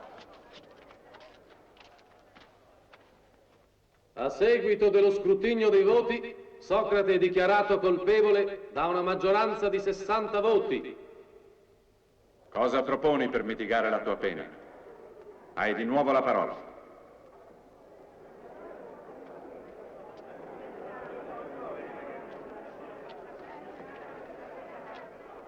Ateniesi, non sono indignato per questo risultato. Mi meraviglio anzi di essere condannato da una così tenue minoranza. In quanto al castigo, Meleto propone la morte. A mia volta che pena proporvi, che pena affliggere a un uomo che ha sempre sacrificato la sua ambizione personale all'interesse dei suoi concittadini. Per essere giusti non bisogna castigarlo, ma al contrario accordargli qualche ricompensa. E parlo adesso come se si trattasse di un uomo qualunque e non di me, Socrate. Da un lato c'è l'uomo povero, che d'altronde deve continuare la sua opera. E dove si mettono i cittadini meritevoli perché invecchino al riparo dal bisogno? Dove si mettono i benefattori della città? Al Pritaneo. È dunque al Pritaneo che dovete inviarmi. Cerca di riflettere, Socrate, non provocare l'assemblea. Quest'uomo avvilisce la dignità del tribunale. E che proporre d'altro? Un'ammenda? Come dire la prigione a vita, giacché non ho denaro per pagarla. L'esilio? Alla mia età? Andarmene in terra straniera? Se i miei concittadini non mi sopportano, come potrebbero farlo degli stranieri? No, se si deve parlare secondo giustizia, reclamo quello che è giusto, che mi si alloggi e nutrisca al Pritaneo. La proposta dell'accusato è stata, secondo la legge, messa ai voti. La sua proposta è stata respinta. L'Assemblea chiede la pena di morte con 140 voti di maggioranza. L'esecuzione, come d'uso, dovrebbe aver luogo entro le 24 ore.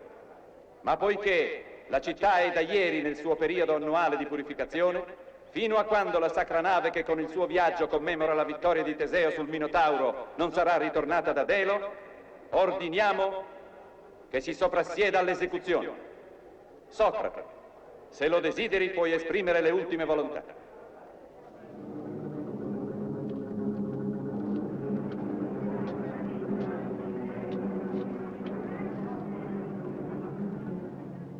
Cittadini d'Atene, se aveste atteso un po' di tempo, la morte sarebbe venuta da sé a liberarvi di Socrate.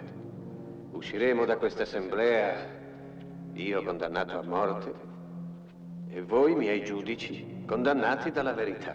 E tutta la vostra vita sarà segnata dall'ingiustizia che avete orora commesso. Né stamani, quando mi sono presentato davanti a questo tribunale, né prima, quando sono salito su questa tribuna, né in alcun momento di questo processo, la voce divina ha criticato il mio comportamento o le mie parole. Questo perché tutti gli avvenimenti di questa giornata erano voluti dagli dèi. In quanto alla morte, o è veramente un sonno eterno, oppure è il soggiorno dell'anima in una dimora eterna. Qualunque cosa sia, sono senza timore. Prima di morire, vi faccio semplicemente questa preghiera. Quando i miei figli saranno diventati degli uomini, se mai mostrassero la minima presunzione, tormentateli, come vi ho tormentato io. Se preferissero il denaro alla virtù, rimproverateli come vi ho rimproverato io. Se farete questo, mi avrete dato, in fin dei conti, quanto mi è giustamente dovuto. Ma ecco che è giunta l'ora di separarci. Io per morire, voi per vivere. Qual è il destino migliore? Nessuno risponderà, se non la divinità stessa. Io vi saluto. Non ne posso più di aspettare. È inutile prevedere i minimi dettagli. Dobbiamo eseguire il nostro piano. Tutto è pronto adesso. Le guide sono state pagate. E i guardiani subiscono molto l'influenza di Socrate. A sentir loro è un prigioniero di una dolcezza esemplare. Il più cortese che abbiano mai conosciuto.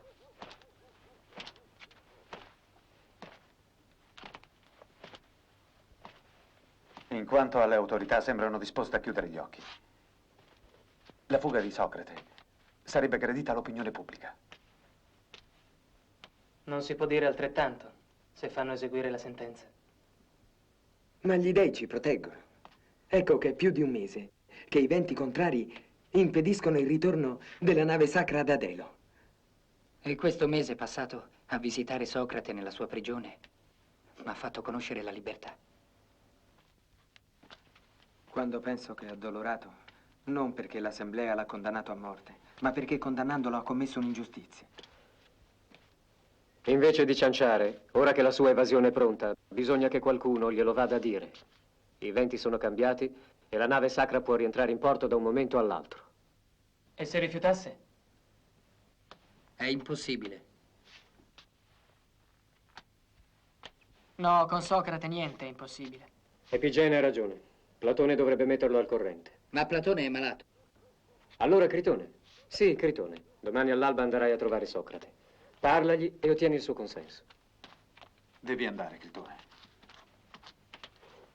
Va bene, proverò.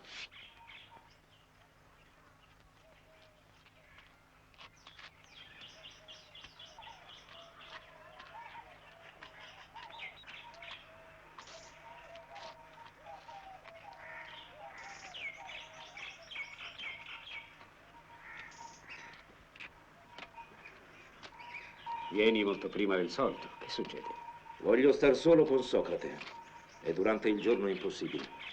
Questa prigione è sempre affollata. Entra.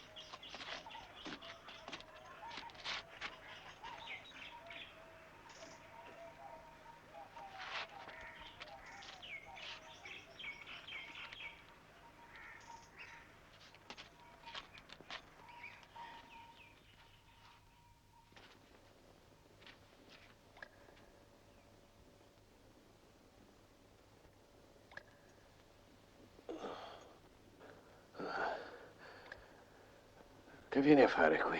È ancora molto presto. Sì, lo so, è l'alba. Sono sorpreso che la guardia ti abbia fatto entrare. Siamo buoni amici. Sei qui da molto tempo? Abbastanza. Ti vedevo dormire ed ero meravigliato di trovarti così calmo. E perché non dovrei esserlo? Il sonno e la morte credo si somigliano. L'uno come l'altra ci danno pace. Ti devo dire, Socrate, che la nave di ritorno da Delo è al largo del Capo Sumion e che oggi rientrerà in porto. No, non rientrerà prima di 2 giorni. E come lo sai? Ho visto in sogno una donna velata di bianco che mi diceva: Socrate, fra 3 giorni ritornerai al fertile paese dei morti. E io non devo forse bere la cicuta il giorno seguente all'arrivo della nave? Tu accetti la morte, Socrate, ma noi abbiamo preparato la tua evasione. Devi fuggire. I carcerieri non si opporranno. E dove andrei? In Tessaglia. Ho degli amici laggiù che ti aspettano. Ma in Tessaglia, mio caro Critone, come qui, come tutti noi, sarei votato alla morte. E che dirà la gente quando saprà che noi, i tuoi amici, ti abbiamo lasciato morire senza darti nessun aiuto? Non ti preoccupare, Critone. La gente degna di stima saprà come stanno le cose. Quanto agli altri è inutile prestar loro attenzione. Hai avuto torto a non guardarti da loro. Sono i più numerosi e capaci dei più grossi crimini. Noi lo sappiamo bene poiché ti hanno condannato. Oh, ti sbagli. Se fossero capaci di compiere i più grossi crimini, sarebbero ugualmente capaci di fare il più gran bene. Ma devi vivere, Socrate. Perché? Non ho assolto il mio compito. E fuggire non sarebbe commettere ingiustizia? Immagina che al momento d'uscire da questa prigione le leggi di Atene si ergessero davanti a me e mi interpellassero. Dove vai, Socrate? Mi direbbero. Vuoi distruggerci? Ed è possibile ad uno Stato di sopravvivere se le deliberazioni che prende restano senza forza? Fino ad oggi ti siamo bastate e ci amavi. Non sei nato qui, non hai procreato qui, non hai sempre vissuto rispettandoci anche contro il parere di tutti. E non è commettere ingiustizia il ribellarsi oggi contro di noi? Lo so, hai ragione. E dove andrei, Critone? In un'altra città? A Tebe? A Megara? Sarei accolto come un nemico, un ribelle. E si direbbe di me che i giudici di Atene hanno fatto bene a condannarmi. Alla mia età, non avendo che poco tempo da vivere, trovo che sarebbe estremamente ridicolo accanirmi a rimanere vivo. Non ti pare una follia che mi farebbe prendere in giro da tutti? Ed i miei figli li dovrei condurre con me in terra straniera? Se li lasci qui noi ci preoccuperemo di farli crescere. Ma non ti pare che è lo stesso se bevo la cicuta? No, Critone. Se muoio non è per colpa delle leggi, ma solo per colpa degli uomini. E se rispondo all'ingiustizia con l'ingiustizia, al male con il male, sono certo che commetterei sacrilegio. So che arrivando al paese dei morti potrò ripetere questo a mia difesa e che le leggi dell'aldilà m'accoglieranno con tenerezza. Tutte le parole che ora pronuncio davanti a te mi escono spontaneamente e non ne posso pronunciare altre. Le sento cantare come il suono di un flauto e sono come i coribanti nel loro delirio, posseduti da una musica celeste. Parla, se hai qualcosa da dire. Non ho niente da dirti, mio caro Socrate. Allora vai in pace, i nostri amici ti attendono. Quanto a me, lasciami seguire il cammino che il Dio mi ha indicato.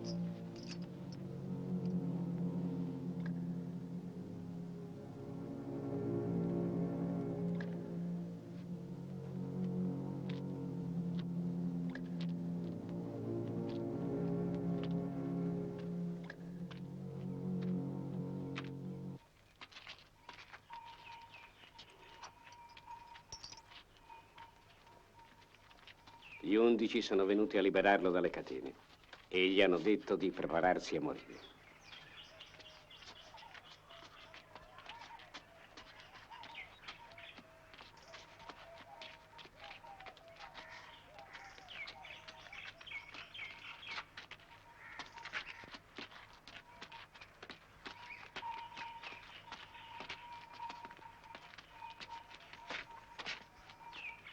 La nave è entrata in porto. Santippe è già là dentro. Andate, andate.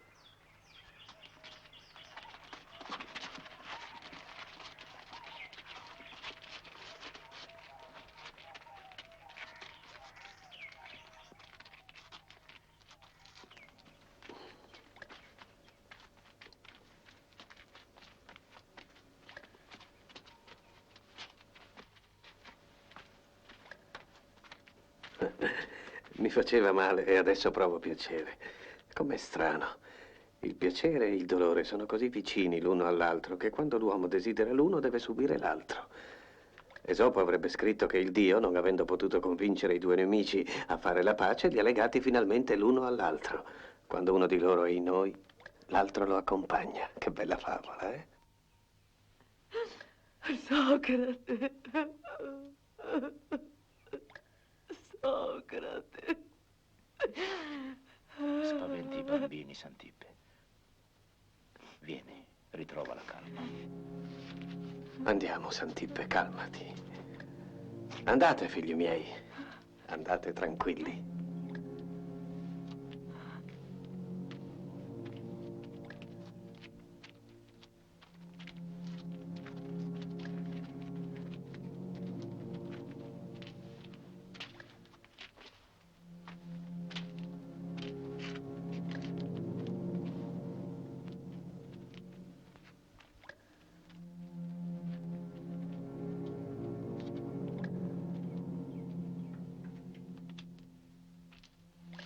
Hai scritto dei versi in prigione, Socrate. Evenos me lo ha detto. Non vorrei fargli concorrenza.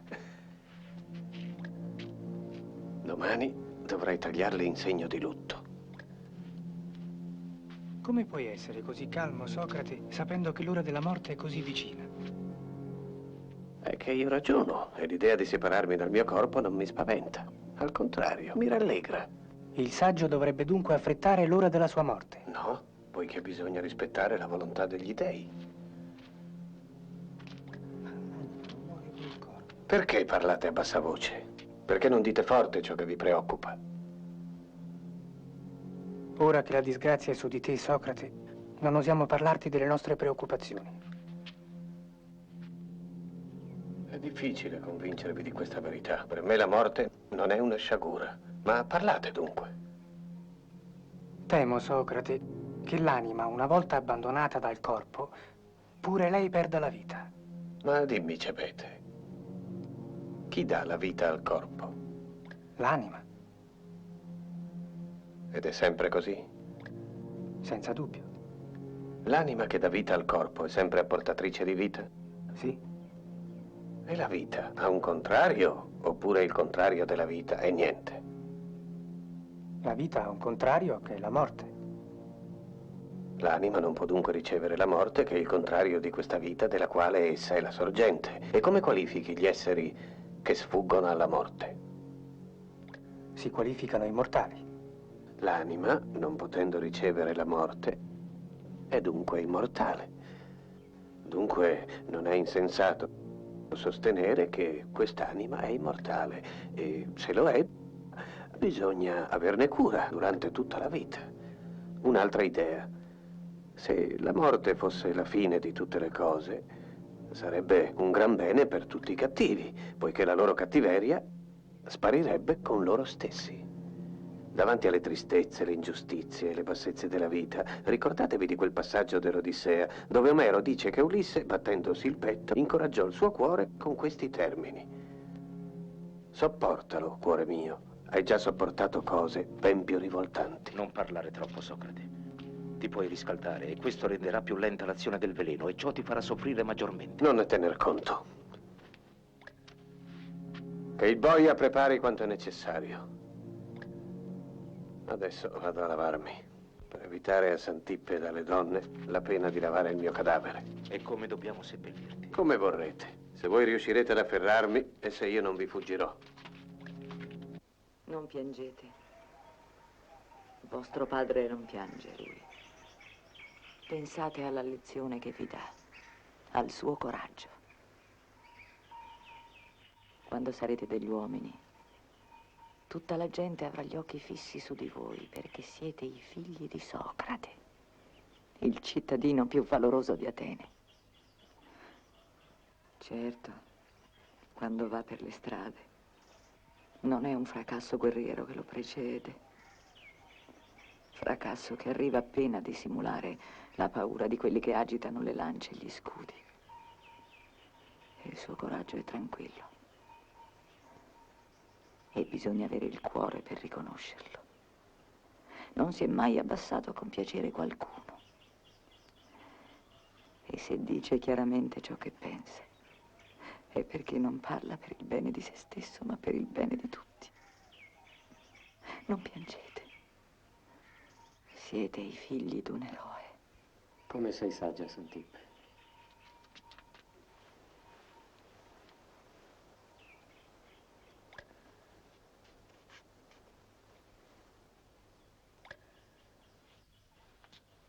Chiama Santippe ai ragazzi. E voi, datele il buon esempio. Siate sereni.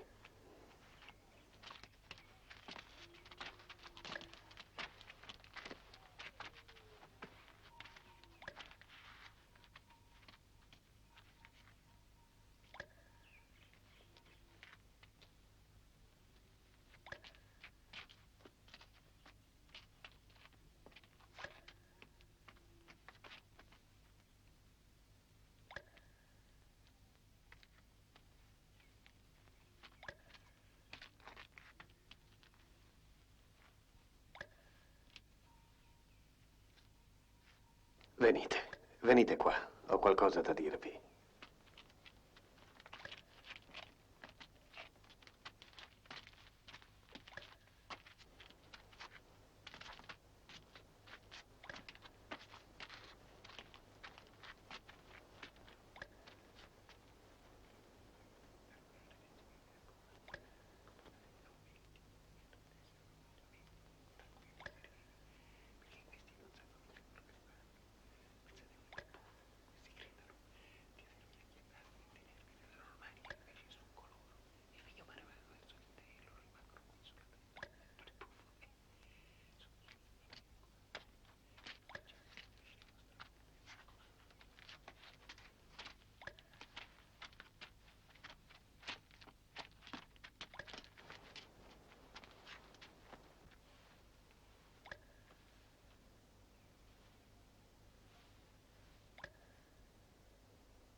Preferiresti vedermi morire giustamente?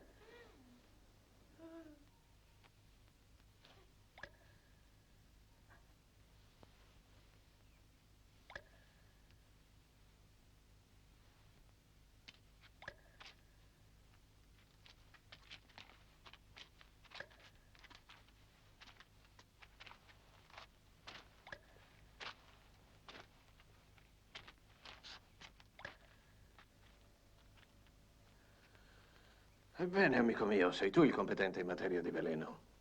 Che devo fare? Cammina dopo aver bevuto fino a quando sentirai le gambe pesanti. Allora sdraiati e lascia che la cicuta agisca.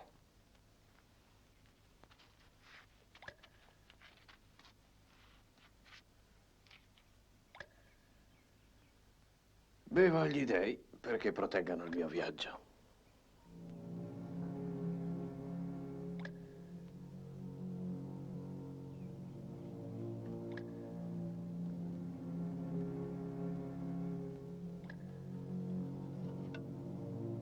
Ma perché piangete? Non sapete che dal giorno della mia nascita la natura m'ha condannato a morte? Se abbiamo allontanato Santip è stato solo per evitare i suoi lamenti. Siate quindi forti.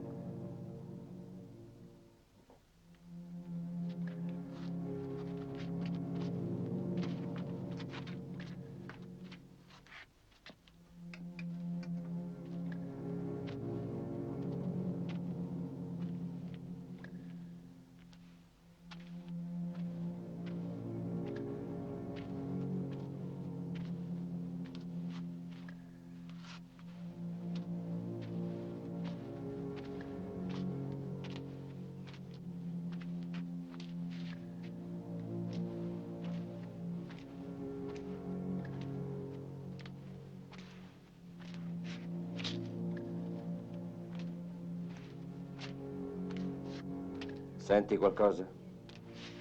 No. Quando il veleno arriverà al corpo, partirai.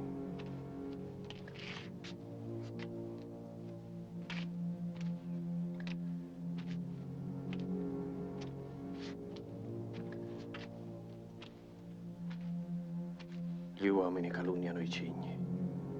All'ora della morte i cigni non cantano di disperazione, ma perché sono felici di andare dagli dei dei quali sono i servitori.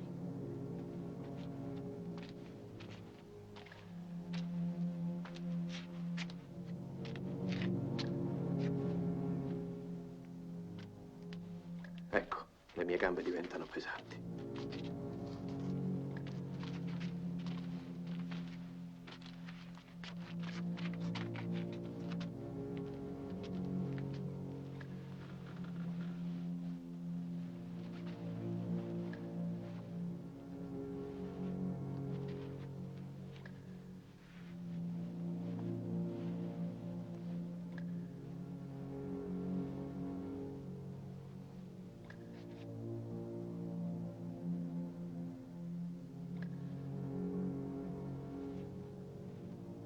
Mio buon Critone, dobbiamo un gallo ad Esculappio.